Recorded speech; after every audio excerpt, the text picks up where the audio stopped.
C'est la Bible noir sur blanc. Bienvenue, bonne étude, que Dieu vous bénisse abondamment et c'est parti.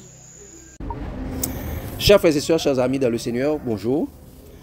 Nous sommes très contents d'être ensemble, que la paix et la grâce de Dieu soient avec vous tous. En ce matin, chers amis, nous avons le privilège d'être ensemble pour pouvoir méditer sur la parole de Dieu. Nous allons continuer avec la série Glorification de Dieu. Et aujourd'hui, nous allons entrer dans la troisième. Donc, c'est Glorification de Dieu, numéro 3. Qui est Dieu, deuxième partie. Glorification de Dieu, numéro 3. Qui est Dieu, deuxième partie. Chers amis, et nous lisons le même texte de base, Jean 17, verset 4, 6 et verset 18. Il dit, « Je t'ai glorifié sur la terre, j'ai achevé l'œuvre que tu m'avais donnée à faire. J'ai fait connaître ton nom aux hommes que tu m'as donnés du milieu du monde. Ils étaient à toi et tu me les as donnés et ils ont gardé ta parole. Comme tu m'as envoyé dans le monde, je les ai aussi envoyés dans le monde. » Chers amis, glorification de Dieu, numéro 3. Qui est Dieu, deuxième partie. Et nous prions. Dans le Père Céleste, en cet instant, nous allons méditer sur ta parole. Que la sagesse de ton Saint-Esprit vienne nous conduire dans toute la vérité. Et qu'ainsi, comme des enfants, nous puissions apprendre, comprendre, appliquer et partager ta parole au nom de Jésus. Amen. Chers amis, glorification de Dieu, numéro 3. Qui est Dieu, deuxième partie. Chers amis, nous nous rappelons que notre mission en tant qu'ambassadeur de Jésus est de réconcilier les hommes avec le seul vrai Dieu. Comme il est écrit dans 2 Corinthiens 5, le verset 20, 2 Corinthiens 5, le verset 20, il est dit, chers amis, nous faisons donc les fonctions d'ambassadeurs pour Christ.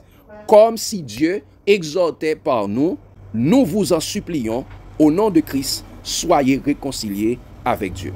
Donc, notre mission, chers amis, c'est de réconcilier le monde, Dieu avec le monde avec Dieu. Étant donné que Satan, les démons et les religieux ont blasphémé le nom de Dieu sur la terre, pour faciliter cette réconciliation, chers amis, comme Jésus l'a fait pour nous, nous avons aussi besoin de laver l'image de Dieu sur la terre en faisant connaître qui il est réellement. C'est notre mission.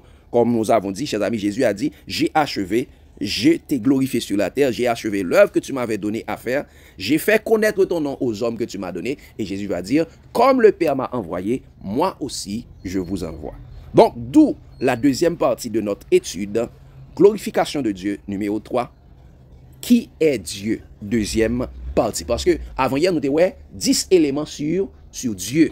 Aujourd'hui, encore une fois, nous allons voir 10 autres éléments sur Dieu. Nous allons voir encore 10 autres éléments sur Dieu. La première chose que nous allons voir, chers amis, c'est que Dieu est le seul créateur de l'univers. Dieu, quoi? Qu'est-ce que j'ai dit, chers amis? Dieu est le seul créateur de l'univers. Eh bien, chers amis, c'est pourquoi il est dit, chers amis, dans Genèse 1er, verset 1er et verset 26-27, il dit, « Au commencement, Dieu créa les cieux et la terre. » Verset 26-27, il dit, « Dieu créa l'homme à son image. Il le créa à l'image de Dieu. Il créa l'homme et la femme. » Dieu est le seul créateur de l'univers. Il n'y a pas vraiment, et il y a plusieurs personnes qui appellent un autre architecte de l'univers. C'est faux et archi faux. Le monde a un seul créateur et tout le monde a été créé à l'image de Dieu. C'est pourquoi Jésus lui-même également est le commencement de la création. Donc, il faut savoir qu'il y a un seul créateur, il n'y a pas d'architecte de l'univers. Celui qu'on appelle l'architecte de l'univers, c'est un usurpateur de titre. Il n'est pas architecte vraiment. Il y a un seul créateur de l'univers, c'est Jésus-Christ en la personne de Dieu. Et c'est pourquoi il est dit, chers amis, dans Ésaïe 45, le verset 18, il dit ça, « Car ainsi parle l'Éternel, le créateur des cieux, le seul Dieu. » Il dit, le créateur des cieux, le seul Dieu qui a formé la terre, qui l'a faite et qui l'a affermie, qui l'a créée pour qu'elle ne fût pas déserte, qui l'a formée pour qu'elle fût habitée. Je suis l'Éternel, il n'y a point d'autre. Dieu est l'Éternel, il n'y a point d'autre. C'est lui le créateur, il n'y a pas de la question de architecte de l'univers, ça n'existe pas. Dieu est le seul créateur de l'univers et il a créé la terre à partir de rien. C'est pourquoi nous devons donner gloire à Dieu. Dans Apocalypse 14, verset 6, 7, tout ça, je vis un autre ange qui volait par le milieu du ciel, ayant un évangile éternel pour l'annoncer aux habitants de la terre, à toute nation, à toute tribu, à toute langue et à tout peuple. Un évangile éternel, c'est la puissance de Dieu, c'est la bonne information sur Dieu dit. Et il disait d'une voix forte, craignez Dieu et donnez-lui gloire, car l'heure de son jugement est venue, et adorez celui qui a fait le ciel, la terre et la mer et les sources d'eau. Craignez Dieu et donnez-lui gloire. Il dit, raillez le mal et faites connaître qui est mon Dieu. Yeah. C'est ça, chers amis. Donc, Dieu est quoi? La première chose, Dieu est le créateur de l'univers. Deuxième chose, chers amis, Dieu est le seul Père spirituel. Dieu est le seul Père spirituel que nous avons. Dieu est notre Père spirituel, mais il est aussi le seul Père. Regardez ce qu'il a dit. Et c'est pourquoi dans l'Ancien Testament, il a dit de toujours appeler les bon Dieu l'Éternel ou bien Yahweh, El Shaddai, Adonai, Seigneur. Mais lorsque Jésus est venu, Jésus nous a montré que nous devons appeler Dieu notre Père. C'est pourquoi il a dit, chers amis, dans Matthieu 6, verset 9, dit ça, voici comment vous devez prier, notre Père qui es aux cieux, que ton nom soit sanctifié, que ton règne vienne, que ta volonté soit faite sur la terre comme au ciel. Notre Père. Dieu est notre Père spirituel. Et il est notre seul Père. Pourquoi? Regardez ce qu'il a dit, chers amis, dans Matthieu 23, verset 9, il dit ça. Et n'appelez personne sur la terre votre Père, car un seul est votre Père, celui qui est dans les cieux. Un seul est votre Père spirituel. N'appelez personne sur la terre votre Père. Et puis nous appelons mon Père, mon Père. Non, ça n'existe pas. Seul monde qu'on doit appeler, ou car il est Père biologique ou papa. Mais votre Père spirituel, c'est Jésus, c'est Dieu, le Père. Pas l'autre monde, pas les personnes, ni père, ni pape, ni pasteur, ni pas les monde Père, pas les monde Père spirituel. On a tout le monde, c'est monde qui dans l'église, c'est maman. C'est maman, c'est papa. Non, c'est pas vrai. C'est pas vrai, chers amis. Ce sont des usurpateurs de titres. Dieu est notre seul Père. Et pour qui ça vous forez les papa? C'est pour garder pour eux. Alors que, regardez, Dieu est un Père pourvoyeur. Mais les autres sont des pères dépouilleurs. Dieu est un Père pourvoyeur. Mais les autres sont des pères dépouilleurs. Les pères religieux sont des pères dépouilleurs. Regardez ce qu'il a dit. Voici le Dieu qui est le Père pourvoyeur. Il dit ça. Et Matthieu 7, verset 11, il dit ça. Si donc méchant comme vous l'êtes, vous savez donner de bonnes choses à vos enfants, à combien plus forte raison votre Père qui est dans les cieux donnera-t-il de bonnes choses à ceux qui le lui demandent, à ceux qui les lui demandent. Dieu donnera de bonnes choses à tous ceux qui le lui demandent. Et regardez comment ce Père agit. Regardez ce que l'apôtre Paul a dit dans 2 Corinthiens 12, verset 14. Regardez, 2 Corinthiens 12, verset 14. Regardez ce qu'il a dit. Il dit ça. Voici, pour la 3e fois que je suis prêt à aller chez vous. Et je ne vous serai point à charge, car ce ne sont pas vos biens que je cherche, c'est vous-même.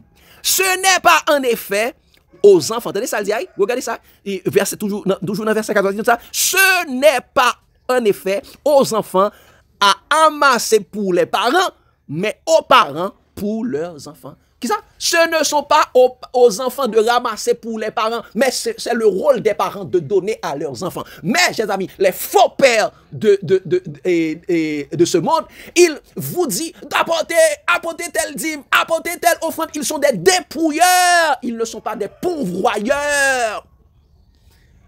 Il vous dit, apportez tel dîme, apportez telle offrande, il faut bénir votre Père, il faut honorer votre Père. Mais honorer votre Père, c'est de le donner de l'argent.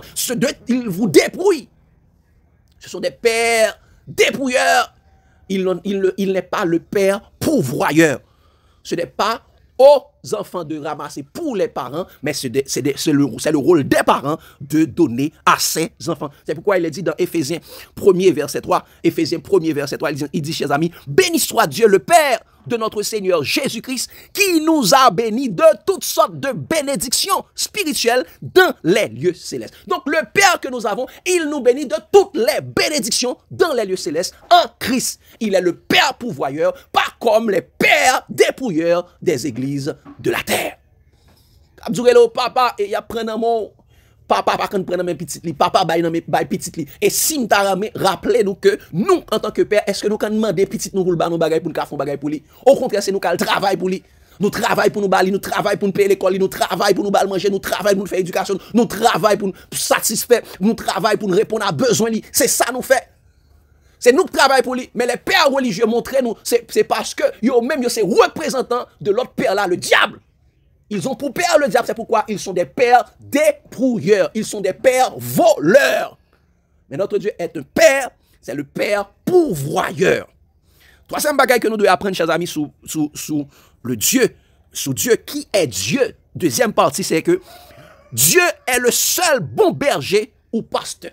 Dieu est le seul bon berger ou pasteur. Et David le savait. Et très bien, David qui était berger, et lorsque David regardait comment Dieu agissait, il a dit au psaume 23, verset 1er, cantique de David, l'Éternel est mon berger, je ne manquerai de rien.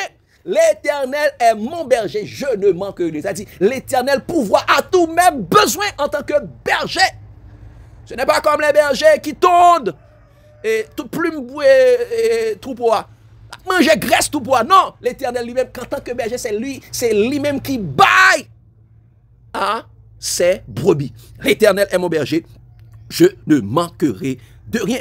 Et il est le seul berger, le seul berger. Regardez ce qu'il a dit, chers amis. Il n'est pas seulement le berger, il est le bon berger. Le bon berger. Et tous les autres sont des mauvais. Tous les autres sont des mauvais. Regardez ce qu'il a dit dans Jean 10, verset 11, 12 et verset 14, 16. Disons ça. Je suis le bon berger. Le bon berger donne sa vie pour ses brebis. Qui ça? Je suis le bon berger. Le bon berger fait quoi? Il donne sa vie pour ses brebis. Il donne sa vie pour ses brebis. Et regardez, comme il continue pour dire ça. Il dit, et le mercenaire, ce sont les mercenaires, ceux qui travaillent pour de l'argent, ceux qui collectent des salaires à l'église, ce sont des mercenaires. Il dit, et le mercenaire qui n'est pas le berger, et à qui n'appartient pas les brebis, voit venir le loup, abandonne les brebis et prend la fuite, et le loup les ravit et les disperse. Je connais mes brebis et mes brebis, et elles me connaissent. Je connais mes brebis et mes brebis me connaissent. Est-ce qu'on connaît qui est ton berger? Parce que très souvent, nous appelons les hommes sur la terre, berger, nous appelons les hommes sur la terre, pasteur, nous. Regardez ça, Jésus pour le dire dans verset 16, là, disons ça. J'ai encore d'autres brebis qui ne sont pas de cette bergerie. Celles-là, il faut que je les ramène. Elles entendront ma voix et il y aura un seul troupeau et un seul berger. Un seul troupeau et un seul pasteur. L'Éternel est notre berger, est notre seul berger, notre seul pasteur. Et il est le bon berger. Lui, au lieu de nous s'abandonner, qu'est-ce qu'il fait lui-même? Il donne sa vie pour nous. Quand je marche dans la vallée de l'ombre de la mort, je ne crains aucun mal, car tu es avec moi. L'Éternel, le berger, est avec nous. C'est pourquoi, chers amis, pourquoi Jésus a rassemblé tous ses brebis dans un seul troupeau? Dans son troupeau, c'est parce que les autres bergers, les boucs de Satan, ont dépouillé, ont pillé le troupeau. Nous devons savoir que le pasteur, Dieu est le pasteur rémunérateur, pas comme les autoproclamés pasteurs pilleurs. Dieu est un pasteur rémunérateur, pas comme les autoproclamés pasteurs pilleurs. Regardez ce qu'il a dit, chers amis, dans Ézéchiel 34, verset 20 à 23. Ézéchiel 34, verset 20 à 23. Regardez ce qu'il a dit. Regardez la reproche de l'Éternel adressée à ces boucs qui se prend pour berger. Regardez ce qu'il a dit. À ces boucs qui se prend pour pasteur. Il dit, chers amis, il dit, c'est pourquoi ainsi parle le Seigneur, l'Éternel. Voici, je jugerai entre brebis grasses et brebis maigres. Ça, entre brebis grasses et brebis maigres. Il n'a pas dit entre pasteur ou bien entre berger. Il dit entre brebis grasses et brebis maigres. Parce que vous avez heurté avec le côté et avec l'épaule et frappé de cornes toutes les brebis faibles jusqu'à ce que vous les ayez chassés. Nous allons les chasser. Dès pour qu'on ait la vérité, nous allons parler aux chassés. Tous ceux qui veulent vivre pieusement en Jésus seront persécutés. Tout ça. Je porterai secours à mes brebis afin qu'elles ne soient plus au pillage. Il ne pas laisser au pilleur encore. Au pillage. Et que je jugerai entre brebis et brebis. Il dit, regardez verset 23, il dit ça, j'établirai sur elle un seul pasteur qui fera paître mon serviteur David, il les fera paître, il sera leur pasteur. Donc, mon Dieu dit comme ça, m'a établi sous lui un seul pasteur. Et c'est prophétie ça qui accomplit en Jésus. Lorsque j'ai dit ça, j'ai encore d'autres brebis qui ne sont pas de cette bergerie. Celle-là, il faut que je les ramène à bien un seul troupeau et un seul berger. Un seul troupeau et un seul pasteur. Donc, Dieu est le berger pourvoyeur, pas comme les bergers pilleurs de ce monde, les faux bergers, les faux pasteurs. Chers amis, Dieu n'a pas établi des hommes pasteurs sur notre tête. C'est pourquoi il est dit dans Hébreux 11, verset 6, ça. Or, sans la foi, il est impossible de lui être agréable, car il faut que celui qui s'approche de Dieu croit que Dieu existe et qu'il est le rémunérateur de ceux qui le cherchent. Donc, tout le monde qui cherche bon Dieu, c'est bon Dieu qui paye, c'est bon Dieu qui nourrit, ou c'est bon Dieu qui prend soin. C'est Dieu le berger que Dieu est, c'est lui qui prend soin des brebis. C'est pas brebis qui nourrit berger ça. Dieu est un berger pourvoyeur. Mais les bergers de l'ennemi, ce sont des bergers pilleurs, des pasteurs pilleurs, des collecteurs de dîmes, des collecteurs d'offrandes, des collecteurs d'argent, qui font l'évangile, qui fait de l'évangile une source de gain pour leur propre ruine. Et quatrième chose que nous devons savoir sur Dieu, c'est que Dieu est le salut de l'humanité. Dieu qui ça? Dieu est le salut de l'humanité. Dieu est le sauveur de l'humanité. Lorsque les pasteurs pilleurs vous pillent, eh vous kidnappez, les pasteurs ravisseurs vous kidnappent, eh Dieu est le sauveur qui vient vous délivrer. Regardez ce qu'il a dit, chers amis, dans Somme 27, verset 1, il dit ça. L'Éternel est ma lumière et mon salut. De qui aurais-je crainte? L'Éternel est le soutien de ma vie. De qui aurais-je peur? L'Éternel est le salut de l'humanité. Et, chers amis, dans Acte 4, verset 11-12, et le sauveur de l'humanité, c'est Jésus. Il dit ça. Jésus est la pierre rejetée par vous qui bâtissez et qui est devenue la principale de l'angle. Les anciens pasteurs pilleurs de la dénomination, du judaïsme, les pharisiens, les sadducéens, ont rejeté Jésus, le vrai pasteur. Il dit, Jésus est la pierre rejetée par vous qui bâtissez, qui est devenue la principale de l'angle. Il dit ça, il n'y a de salut en aucun autre, car il y a sous le ciel aucun autre nom qui a été donné parmi les hommes par lequel nous devions être sauvés. Dieu est le salut de l'humanité, celui qui nous sauve des pasteurs pilleurs, des kidnappeurs religieux. Cinquièmement, chers amis, nous devons savoir que Dieu est le sauveur de l'humanité. Qui ça? Dieu est le sauveur de l'humanité, celui qui nous rachète. Et regardez ce qu'il a dit dans Ésaïe 43, verset 11, dit ça, c'est moi qui suis l'Éternel. Et hors de moi, il n'y a point de sauveur. Qui ça? Hors de moi, il n'y a point de sauveur. Il n'y a aucun autre sauveur pour l'humanité que Dieu. Luc 2, verset 11, dit ça. C'est aujourd'hui, dans la ville de David, il vous est né un sauveur qui est le Christ, le Seigneur. Un sauveur qui est le Christ, le Seigneur. Il est le sauveur de l'humanité. Et regardez dans 1 Timothée 2, verset 3 à 4, dit ça. Cela est bon et agréable devant Dieu, notre sauveur, qui veut que tous les hommes soient sauvés et parviennent à la connaissance de la vérité. Dieu est notre sauveur. Il nous rachète des faux pères, des pères et vengeurs, des pères destructeurs, des pères Abaddon et Apollyon, des pères et dépouilleurs. Il nous sauve de ces pères-là. Dieu, chers amis, nous devons savoir que Dieu, sixièmement, Dieu est le défenseur de ses enfants. Lorsqu'il nous sauve, il nous protège également. Dieu est le défenseur de ses enfants. Le défenseur et le protecteur de ses enfants. Regardez ce qu'il a dit, chers amis, dans Psaume 68, verset 5, 6, dit ça. Chantez à l'Éternel. Chantez à Dieu et célébrez tout son nom. Frayez le chemin à celui qui s'avance à travers la plaine. L'Éternel est son nom. Réjouissez-vous devant lui. Le Père des orphelins, le défenseur des veuves, c'est Dieu dans sa demeure sainte. Qui ça? Le Père des orphelins, le défenseur des veuves, c'est Dieu dans sa demeure sainte. C'est Dieu qui est notre défenseur. C'est Dieu qui est notre défenseur. Et dans Somme 37, verset 39, il dit ça. Le salut des justes vient de l'Éternel. Il est le protecteur au temps de la détresse. C'est ça?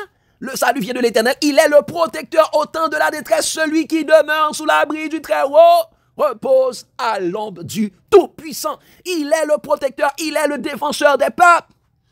C'est Dieu qui est notre défenseur. C'est Dieu qui peut nous protéger. Il n'est pas notre tueur, notre destructeur. Et le Père le défenseur que nous avons, il est le défenseur de tous les hommes. Pour tous ceux qui cherchent en lui son appui, ce que Dieu veut, ce n'est pas la mort du méchant, c'est que le méchant soit repenti pour le capable de sauver. Car Dieu a tant aimé le monde, il a donné son Fils unique afin que quiconque croit en lui ne périsse point, mais qu'il ait la vie éternelle. Septièmement, chers amis, Dieu est le Seigneur des seigneurs. Dieu est le Seigneur des seigneurs. Il n'y a pas de plus haut niveau que Dieu. Somme 136, verset 1 et 3, il dit ça. Louez l'Éternel car il est bon, car sa miséricorde durera toujours. Louez le Seigneur des seigneurs, car sa miséricorde durera toujours. Dieu est le Seigneur des seigneurs. C'est pourquoi il est dit dans la parole de Dieu, il faut obéir à Dieu plutôt qu'aux hommes, parce que Dieu est le Seigneur des seigneurs. Huitième chose que nous devons savoir sur Dieu, chers amis, sur le Dieu, le vrai Dieu, le seul vrai Dieu, c'est que Dieu est le roi des rois. Dieu est le roi des rois. En plus qu'il est le Seigneur des seigneurs, il est le roi des rois. Apocalypse chapitre 17, verset 14 dit ça. Il combattra contre l'agneau et l'agneau les vaincra parce qu'il est Seigneur des seigneurs et roi des rois. Et les appelés, les élus qui sont avec lui, les vaincront aussi. Dieu est le roi des rois. Il n'a pas de plus haut poste que Dieu. Apocalypse 19, verset 16, ça. Il avait sur son vêtement et sur sa cuisse un nom écrit roi des rois et Seigneur des seigneurs. Dieu est le roi des rois. Il faut obéir à Dieu plutôt qu'aux hommes. Lorsque Dieu vous dit de faire quelque chose, allez, faites de toutes les nations des disciples. Allez, donnez la bonne nouvelle. Allez, donnez les bonnes informations sur Dieu. Tu dois le faire. Tu ne dois pas attendre les hommes pour qu'on te dise, voici quoi faire. Dieu est le roi des rois. Mais pendant que Dieu est le Seigneur des seigneurs, il est le roi des rois. Dieu est aussi le meilleur ami de ses enfants. Voici le Dieu que nous servons. Dieu est le meilleur ami de ses enfants. Dieu est le meilleur ami de ses enfants. Chers amis, regardez ce qu'il a dit, chers amis, dans Somme 25, verset 14, disons ça. L'amitié de l'Éternel est pour ceux qui le craignent, et son alliance leur donne instruction. L'amitié de l'Éternel est pour ceux qui le craignent. Malgré que Dieu est le Seigneur des seigneurs, il est le roi des rois, il est le créateur, il tient tout l'univers, mais Dieu est le meilleur ami de ses enfants. L'amitié de l'Éternel est pour ceux qui le craignent. Donc pour ceux qui haïssent le mal, qui aiment Jésus, qui écoutent Jésus, il dit, et son alliance leur donne instruction. L'alliance de Dieu, c'est Jésus-Christ. Voici la nouvelle alliance en mon sang. L'alliance de Dieu, Jésus-Christ, leur donne instruction. Et Jacques 2, verset 23, il a dit ça. Et si s'accomplit ce que dit les Écritures, Abraham crut à Dieu, et cela lui fut imputé à justice. Il fut appelé ami de Dieu. Quoi? Abraham crut à Dieu, cela lui fut imputé à justice, il fut appelé ami de Dieu. C'est lorsque Abraham avait cru. C'est lorsque Abraham avait la foi qu'il fut appelé ami de Dieu. C'est pas lorsque Abraham n'avait pas la loi. Abraham crut à Dieu. Abraham avait la foi. C'est par la foi qu'Abraham, divinement averti, l'y quittait.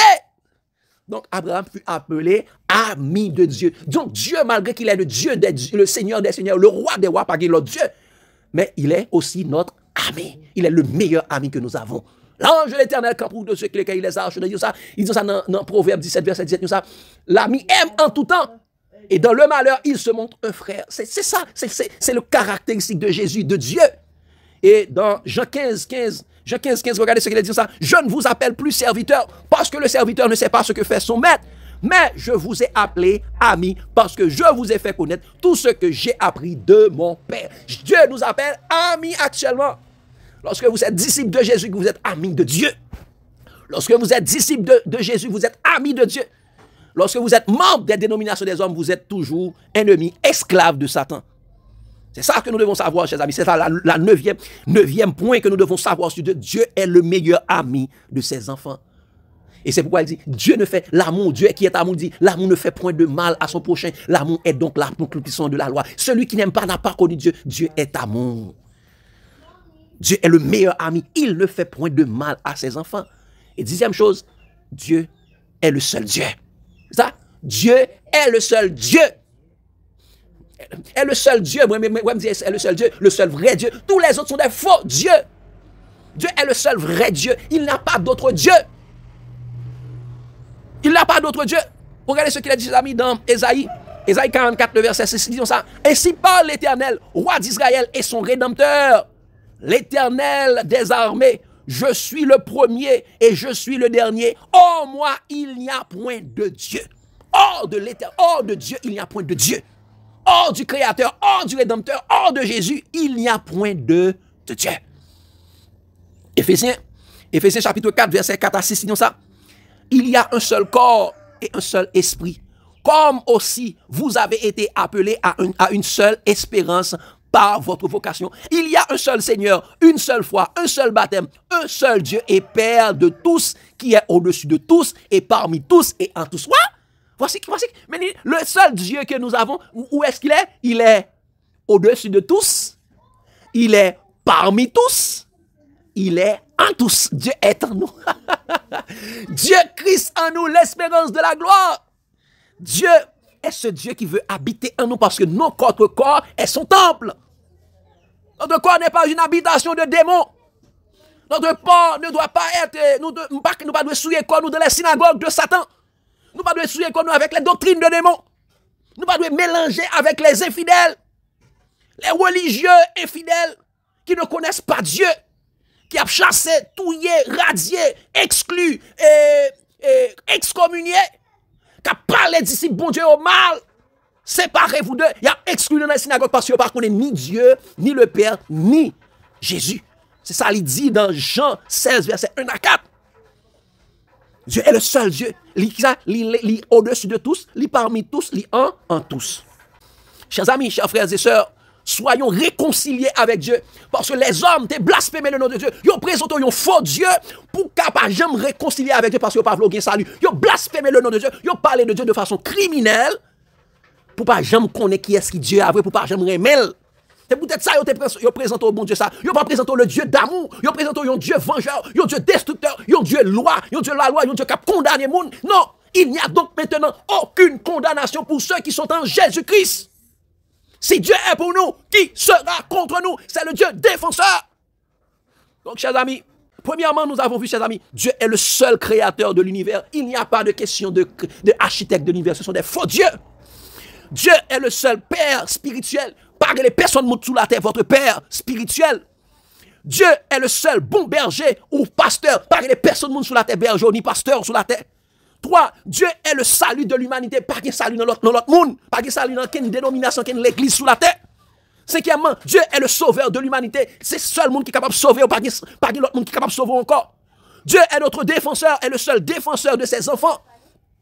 Dieu est le Seigneur des seigneurs. Dieu est le roi des rois. Dieu est le meilleur ami de ses enfants. Dieu est notre seul vrai Dieu. Donc, chers amis, si vous avez battre l'estomac ou si vous avez content pour yon bagay, voici pourquoi vous devez être content. Regardez ce qu'il a dit, chers amis. Dans Jérémie 9, verset 23 à 24. Il dit ça, ainsi parle l'Éternel, que le sage ne se glorifie pas de sa sagesse, que le fort ne se glorifie pas de sa force, que le riche ne se glorifie pas de sa richesse, mais que celui qui veut se glorifie d'avoir l'intelligence de me connaître. De savoir que je suis l'Éternel qui exerce quoi? La bonté, le droit, la justice sur la terre. Car c'est à cela que je prends plaisir, dit l'Éternel. Wouh! Voici le Dieu que nous servons. C'est le Dieu qui prend plaisir à la bonté. Les bontés de l'Éternel ne sont pas épuisées. Ses compassions ne sont pas à leur terme. Elles se renouvellent chaque matin. C'est à cela que Dieu prend plaisir. Dieu prend plaisir au droit. Dieu ne viole pas la justice. Et la justice, il a dit, il fait droit à tous les opprimés. Il a manifesté ses voies à Moïse, ses œuvres aux enfants d'Israël. Le salaire du péché, c'est la mort. Mais le don gratuit de Dieu, c'est la vie éternelle en Jésus-Christ. Il dit ça. Celui qui n'a point connu le péché, il s'est devenu péché pour nous, afin que nous devenions en lui justice de Dieu. C'est à cela que Dieu prend plaisir. Pas glorifier de sagesse humaine qu'on gagne dans la théologie des hommes. Pas glorifier de force qu'on gagne. Pas glorifier de l'argent qu'on gagne.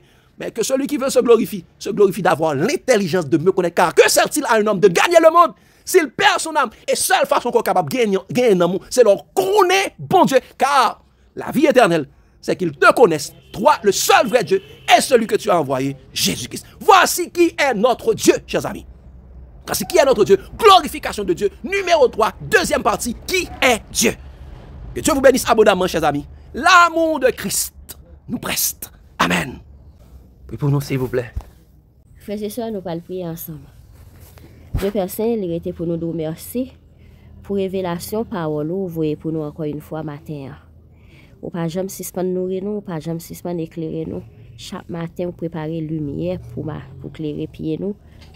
Pendant toute journée, vous préparez nous, ou cachez nous en baselle protectrice ou par parole. Nous disons merci que nous sommes capables de bénir, louer et exalter dès maintenant et à jamais.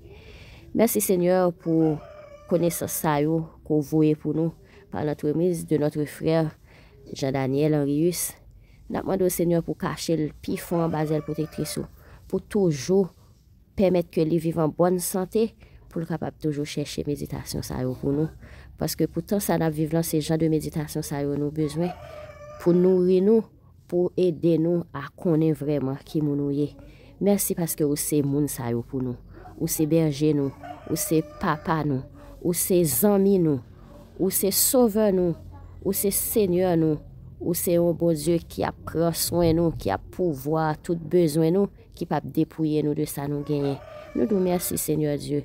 Merci pour Jean aimer nous parce que tout ça est pour nous, li résider dans l'amour qu'on a pour nous. Parce que c'est parce qu'on aime nous qui fait où c'est Dieu ça où est dans la vie nous. Aidez-nous Seigneur Dieu pour nous capable appliquer parole dans la vie nous, pour nous mémoriser, pour nous partager et tout l'autre monde jusqu'à présent qui dure d'entendement. Nous demandons Seigneur Dieu pour faire un miracle dans eux, pour être capable d'entendre, pour comprendre, pour appliquer et pour partager, Seigneur Dieu. Bénis famille Henrius, bénis chaque famille qui est pourtant des prières, ça, accompagner pendant la journée, quelle que soit la direction à pendant la journée, avec eux, Seigneur Dieu. Parce que nous vivons dans un monde qui est piégé, si tout pays nous bagaille pas bon même, mais nous avons confiance dans vous, parce que c'est vous-même qui commencez pour nous, c'est vous qui fini. Fais-nous grâce, pardonnez péché nous, iniquité nous. Si nous prions, ce n'est pas parce que nous bonnes nous mérite, mais c'est dans nos petits Jésus que nous prions, lui-même qui vive et qui règne au siècle des siècles. Amen. Amen. Que Dieu vous bénisse abondamment, chers amis. L'amour de Christ nous presse. Amen. Amen. C'était la Bible noir sous blanc. N'hésitez pas à aimer, abonner, commenter et partager. Bye et à la prochaine.